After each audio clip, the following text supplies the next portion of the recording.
अध्यक्ष महोदय, प्रस्तावामध्ये मुंबईच्या विकासाबद्दल, मुंबईचा रखडलेला विकास याबद्दल सुद्धा एक चिंता व्यक्त केलेली आहे। अध्यक्ष महोदय, एकच उदाहरण मी आपल्याला देऊ इच्छितो।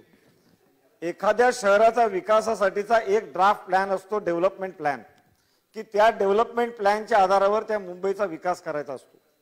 मुंबई शहरासाठीचा विकास आराखडा नुकताच मंजूर झाला 2018 साली।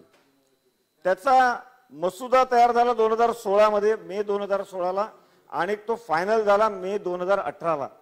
म्हणजे एखाद्या विकास आराखड्याचा मसुदा तयार झाल्यापासून विकास आराखडा 2 वर्षांमध्ये कंप्लीट होतो।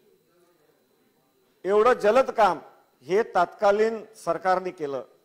परंतु अध्यक्ष महोदय, विकास आराखडा तयार करत असताना केवळ 2018 ही प्रकरण ईपी मध्ये, एक्सक्लुडेड पोर्शन मध्ये ठेवली गेली, ज्याचा स्वतंत्रपणे पुन्हा एकदा पब्लिक हिअरिंग घेऊन निर्णय घ्यायचा होता।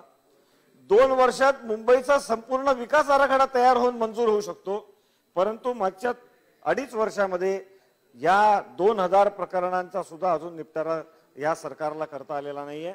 मुंबईच्या 2000 ईपी या अडकलेल्या आहेत। अध्यक्ष महोदय, एकच उदाहरण यातलं देईन की हा निर्णय झालेला नाही, या निर्णयामध्ये दिरंगाई झाली।